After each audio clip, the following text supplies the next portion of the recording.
আজ শেয়ার করব ডিম, সজনে ডাঁটা, আলু, টমেটো দিয়ে খুবই সুন্দর একটা লোভনীয় রেসিপি।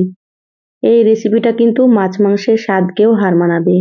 আসসালামু আলাইকুম, সবাই কেমন আছেন? আশা করছি সকলে ভালো আছেন।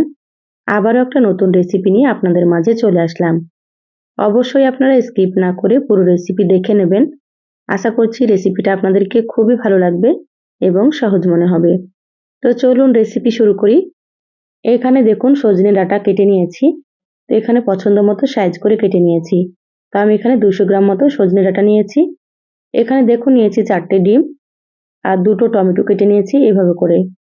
আর এখানে মিডিয়াম সাইজের 2টো আলু এইভাবে একটু হালকা মোটা রেখে কেটে নিয়েছি। এখানে আমি নতুন আলু নিয়েছি। নতুন আলু দিয়ে রান্না করলে কিন্তু খেতে খুবই ভালো লাগে। তো এবার আমি এখান থেকে ডিমগুলোকে সেদ্ধ করতে বসিয়ে দেবো গ্যাসে। তো এখানে সবকিছু পরিমাণ মতো নিয়েছি। আপনারা আপনাদের পরিমাণ মতো নিয়ে নেবেন।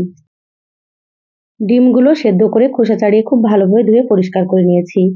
এবার এখানে দেখুন গ্যাস অন করে কড়াই দিয়ে দিলাম। কড়াইয়ে দিয়ে দিলাম এখানে 2 টেবিল চামচ সর্ষের তেল। তো এখানে আমি রান্নাটা সর্ষের তেলে করব। আপনারা চাইলে কিন্তু সয়াবিন তেল দিয়েও করতে পারেন। এবার তেলের মধ্যে সামান্য একটু দিয়ে দিলাম হলুদ গুঁড়ো। এবার আমি এখানে ডিমগুলো দিয়ে দিচ্ছি।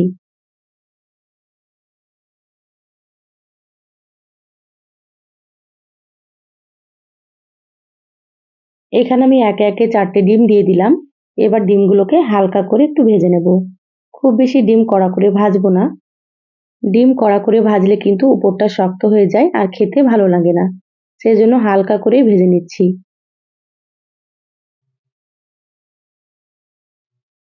দেখুন ডিমগুলো ভাজা হয়ে গিয়েছে। এবার আমি ডিমগুলোকে তুলে নেব প্লেটে। আপনারাও কিন্তু এইভাবে করেই ভেজে নেবেন। দেখবেন খেতে খুবই ভালো লাগবে। ডিমগুলো তুলে প্লেটে রেখে দিলাম। এবার ওই তেলের মধ্যে দিয়ে দিচ্ছি এখানে কেটে রাখা আলু। দেখুন সম্পূর্ণ আলুগুলো দিয়ে দিলাম। এবার আমি আলুর মধ্যে দিয়ে দিচ্ছি হাফ চা চামচ লবণ, সামান্য পরিমাণে একটু দিয়ে দিচ্ছি হলুদ গুঁড়ো। এবার আলুগুলোকে নেড়েচেড়ে খুব ভালোভাবে একটু ভেজে নেব। অবশ্যই আলুগুলো ভেজে নেবেন, তাহলে কিন্তু খেতে অনেক বেশি ভালো লাগবে। তো যারা ভিডিওটি ইউটিউব চ্যানেল থেকে নতুন দেখছেন, প্লিজ চ্যানেলটা সাবস্ক্রাইব করে চ্যানেলের সাথেই থাকবেন। যারা ফেসবুক পেজ থেকে ভিডিওটি দেখছেন, একটা লাইক দিয়ে পেজটা ফলো করে রাখবেন পরবর্তী ভিডিওর নোটিফিকেশন পাওয়ার জন্য। দেখুন আস্তে আস্তে কিন্তু আলুর কালারটা অনেকটাই চেঞ্জ হয়ে গিয়েছে আর আলুগুলো ভাজা প্রায় হয়ে এসেছে।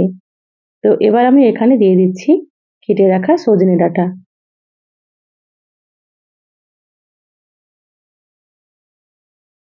দেখুন সবগুলো সজনে ডাঁটা দিয়ে দিলাম। এবার আলুর সঙ্গে হালকা করে একটু ভেজে নেব। খুব বেশি ভাজার দরকার নেই সজনে ডাঁটা। এইভাবে করে 1 থেকে 1.5 মিনিট মতো একটু নেড়েচেড়ে ভেজে নিচ্ছি।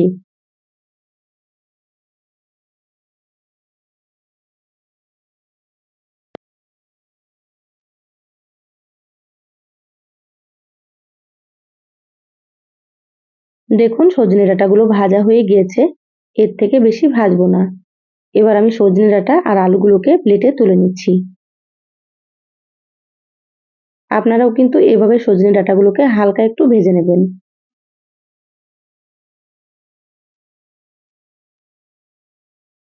সজনে ডাঁটা আর আলুগুলো প্লেটে তুলে রেখে দিলাম। কড়াইয়ে আবারও দিয়ে দিলাম 1 চামচ মতো সর্ষের তেল। তেলটা হালকা একটু গরম করে নিয়ে এখানে দিয়ে দিলাম হাফ চা চামচ গোটা জিরা। এবার জিরাগুলোকে একটু লালচে করে ভেজে নেব। দেখুন জিরাগুলো ভাজা হয়ে গিয়েছে। এবার আমি এখানে দিয়ে দিচ্ছি পেঁয়াজ বাটা। তো এখানে আমি মিডিয়াম সাইজের একটা পেঁয়াজ বেটে নিয়েছি। পেঁয়াজ বাটা দিলে কিন্তু রেসিপিটা ভালো লাগবে খেতে। তো অবশ্যই আপনারা কিন্তু পেঁয়াজটা বেটে ব্যবহার করবেন। আর এখানে দিয়ে দিলাম 1 চা চামচ কাঁচামরিচ বাটা, দিয়ে দিলাম 1 চা চামচ আদা বাটা আর 1 চা চামচ দিয়ে দিলাম রসুন বাটা। এবার মশলাগুলোকে খুব ভালোভাবে একটু ভেজে নেব, যাতে করে মশলার কাঁচা গন্ধটা চলে যায়। এইভাবে 3 থেকে 4 মিনিট খুব ভালোভাবে ভেজে নিতে হবে।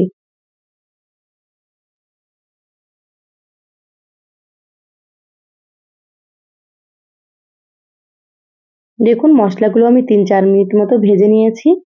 এবার এখানে দিয়ে দিচ্ছি স্বাদ মতো লবণ। এখানে আপনারা লবণটা একটু বুঝেই ব্যবহার করবেন, যেহেতু প্রথমে আলু ভাজার সময় লবণ দিয়েছিলাম, সেটা বুঝে কিন্তু লবণটা দিতে হবে।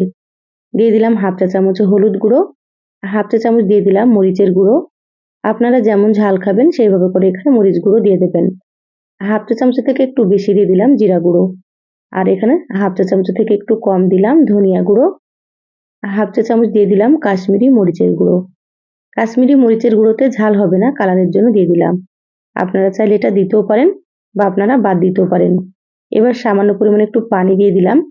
এবার এখানে দিয়ে দিলাম কেটে রাখা টমেটো। এবার আমি এখানে দিয়ে দিচ্ছি কিছুটা মটরশুঁটি। মটরশুঁটি দিলে কিন্তু খেতে ভালো লাগবে। যদি আপনাদের হাতের কাছে থাকে অবশ্যই দিয়ে দেবেন। এবার সবকিছু একসাথে খুব ভালোভাবে কষিয়ে নেব। তো মশলা যত ভালোভাবে কষানো হবে রান্না কিন্তু ততই বেশি ভালো লাগবে খেতে। তো 5 থেকে 6 মিনিট ঢাকা দিয়ে মিডিয়াম আঁচে কষিয়ে নিচ্ছি। তারপরে আপনাদেরকে দেখাচ্ছি। দেখুন 6 থেকে 7 মিনিট মতো আমি খুব ভালো মতো কষিয়ে নিলাম। মশলা থেকে সুন্দর তেল ছেড়ে দিয়েছে। এইভাবে একটু সময় নিয়ে কষিয়ে নিতে হবে। আর এখানে আমি যতটা পরিমাণে রান্না করছি সেই পরিমাপে মশলা দিয়েছি। আপনারা যদি এর থেকে বেশি রান্না করেন তাহলে মশলার পরিমাণ আপনারা বাড়িয়ে দেবেন। এবার আমি এখানে দিয়ে দিলাম ভেজে রাখা সজনে ডাঁটা আর আলু। এবার সমস্ত মশলার সঙ্গে খুব ভালোভাবে নেড়েচেড়ে মিশিয়ে নেব।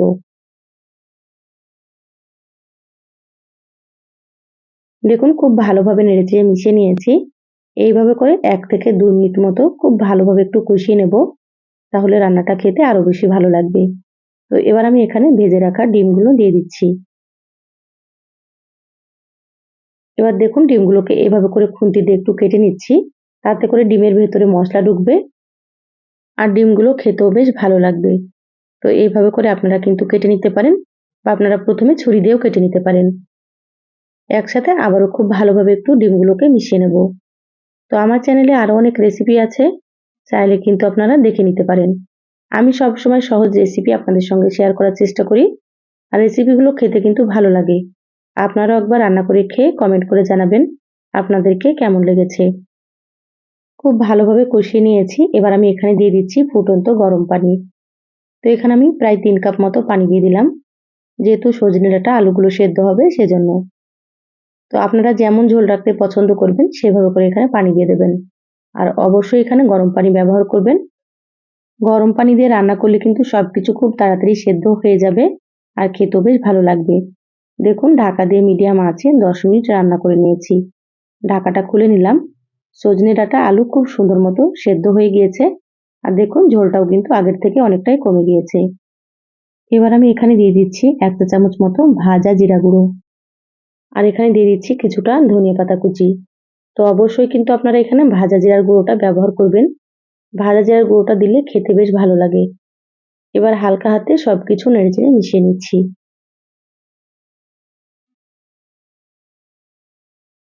দেখুন খুব ভালোভাবে নেড়েচেড়ে মিশিয়ে নিলাম। রান্না হয়ে গিয়েছে। গ্যাস বন্ধ করে দিলাম। ঢাকা দিয়ে 5 মিনিট রাখবো, তারপরে দেখাচ্ছি। দেখুন 5 মিনিট পর বলে ঢেলে নিয়েছি। মাশাআল্লাহ কালারটা দেখুন কতটা সুন্দর হয়েছে। খেতেও কিন্তু ভীষণ ভালো লাগে। এই রেসিপি থাকলে কিন্তু গরম ভাতে আর কিছুই লাগবে না। তা আপনারা অবশ্যই একবার হলেও এইভাবে সজনে ডাঁটা দিয়ে রান্না করে খেয়ে দেখবেন। বাড়ির সকলেই কিন্তু খুবই পছন্দ করবে। তো রেসিপিটা কেমন লাগলো চ্যানেলের কমেন্ট বক্সে কমেন্ট করে জানাবেন। ভালো লাগলে লাইক দিয়ে ভিডিওটা শেয়ার করে দিবেন। সবাই ভালো থাকবেন, সুস্থ থাকবেন। ধন্যবাদ সবাইকে। আল্লাহ হাফিজ।